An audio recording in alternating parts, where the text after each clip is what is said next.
Super subcompact PD60 by ISDT today on the channel. Can it do its job for your lipos, up to 4S lipos without a lot of quirks? Let's find out.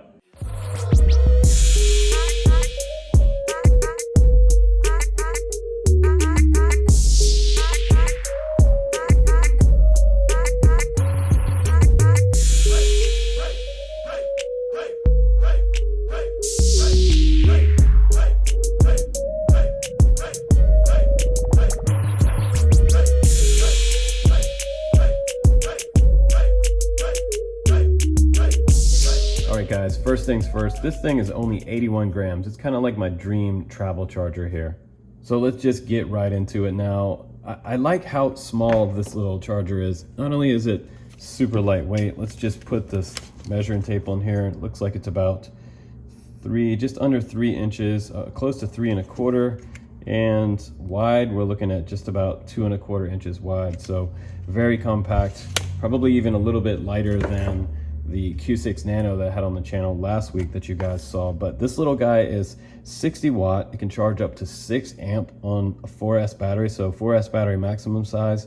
You could do some type of balance connector board and charge up to 4 batteries at once with this. The cool thing about this little charger is that when you do connect a battery, it auto detects. It has auto detection for what type of battery is plugged into this balance port. So it already knows.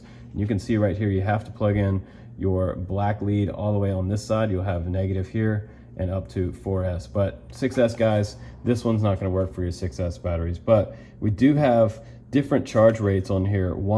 We have 2, 3, and 6 amp. We also have Lipo, LiHV, which is the high voltage lipos. We have LiFe and nickel metal hydrate batteries, which is nice for RC card type batteries.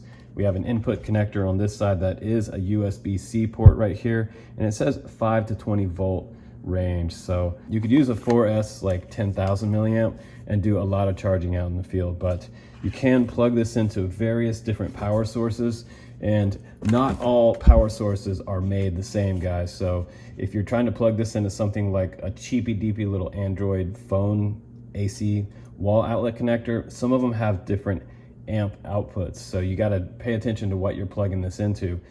All right guys, I have all of my different power charging sources here for this USB-C connector, and I've experimented with quite a few of these to kind of save you some time when you go to use your PD60.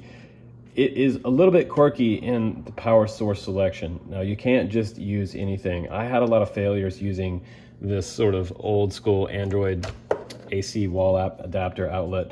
This one only gives me 0.5 amp, so this obviously did crash this thing quite a bit, and it does have internal power protection on here, and the whole thing will just turn off when it doesn't have enough voltage coming through here, so or have enough supporting amps coming from the power source. So that's one thing to consider there. Don't even try the older Android style connectors. I did have good luck with the Apple connector here, so I'll just plug this one in. That's the Apple connector wall outlet right there. Hear that ISDT startup tone. Now I can take a Lipo and I can plug it in. This is a 3S 2200, so I'm just going to plug this in on the balance connector here, and it auto detects the cell voltage inside here. Shows me that I have 80% right there. When the charging starts, it's going to show this little lightning bolt right here. When it's done, it has a little check mark right there with a little green light. And when it has an error, you'll see this little sort of caution road sign flare up. So you'll have an error, and then you'll have to stop the charge and start it over. Now long press this will change the battery type from Lipo, LiHV, LiFe, nickel metal, and a short press will change the amount of amperage that I'm putting into the battery from the charger. Now one thing I would be very careful about is the fact that this one doesn't have a working internal fan. You don't hear any fan on this one because it has a heat sink here in the front, a rather large heat sink, which is kind of cool. It's releasing a lot of hot air, but you definitely wouldn't want to use this charger somewhere where it was kind of hot, or you didn't have a lot of airflow coming through. So not very good for a garage style charger, and you definitely don't want to walk away from this little guy charging. You want to be very careful about that. But long press, again, getting me back to Lipo. This side has the little play and pause button right there, very intuitive. I can just press that and it starts the charge. I'm at 1 amp rate right there. I can increase it by pressing this, just a short press, up to 2, now up to 3, and up to 6 amp total max.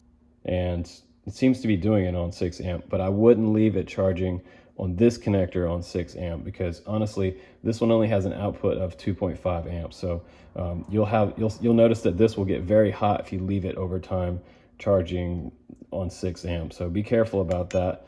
You can also stop it and change the charge rate to get it to actually work. And now it should be charging on 3 amp, but it could fail. So be very careful with what type of connector you choose.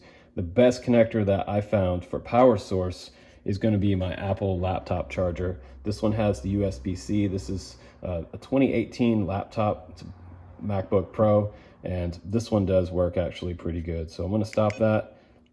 I'm going to go ahead and stop that charge, pull that out, and now we can put in the Apple connector here. And we get that startup chime. And like I said, you guys can also make an XT60 to USB connector. They might even have those on Amazon or Banggood. I'll try to look and try to find some links for you guys, but pretty simple, intuitive, and easy to use as long as you're using the right power source. So now I'm charging 3 amp. I'm gonna go ahead and put that up to 6 and start that charge process. And now I'm charging at 6 amp. Normally, I usually charge these around 1 or 2 amp max, honestly. And that keeps some of these smaller batteries that I need for like goggles or whatever. I've had some of these that work over 5 years, well over 5 years, if you charge them at 1 or 2 amp. So it's good to take care of your batteries and charge them at a slow rate.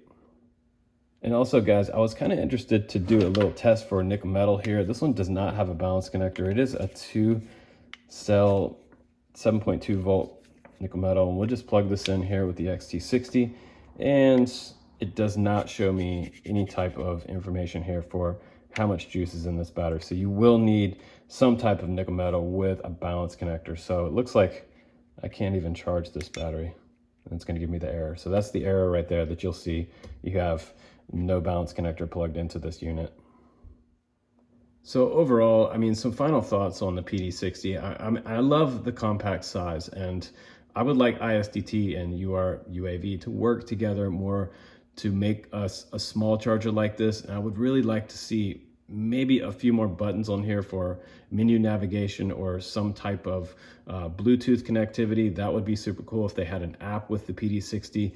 But you know, I'm kind of dreaming about the future here a little bit. And I would also like to see some type of even just a miniature fan in this. But for the $12 price, if you want to get something that you can just take out in the field with you on the go using a power bank, you can definitely charge some batteries on a power bank. Just make sure you get a power bank with a good amperage output, over 2.5 amp. You can find them out there.